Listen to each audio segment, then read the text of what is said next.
Flags at the Ohio State House flying at half-staff today in remembrance of the thousands of Ohioans who have died from a drug overdose.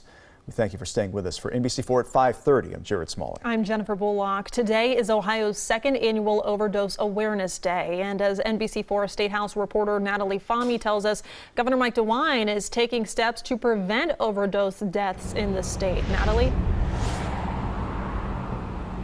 Like you said, thousands of Ohioans die from drug overdoses each year, and you can see here at the State House, flags are being flown at half-mast along with at other public buildings across the state to remember lives lost. But that's just one thing being done today. We know that naloxone is a life-saving drug. As part of Overdose Awareness Day, Recovery Ohio launched a new website so Ohioans can have free access to naloxone, used to reverse opioid overdoses.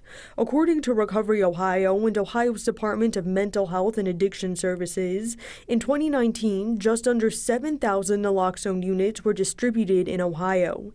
This year, there have been more than 100,000 distributed. Had those folks not had access to naloxone, they potentially would be a life that we'd be remembering today. Lori Chris from the Ohio Department of Mental Health and Addiction Services says across the U.S. and in Ohio, fentanyl has increasingly become part of the drug supply, contributing to opioid deaths. In Ohio, we've had over 5,000 people die of overdose death unintentionally annually for the past couple of years. And so these are record numbers, and it's preventable. But Chris says it's not all bad news. She tells me this past year, Ohio's naloxone distribution effort has helped change the tide.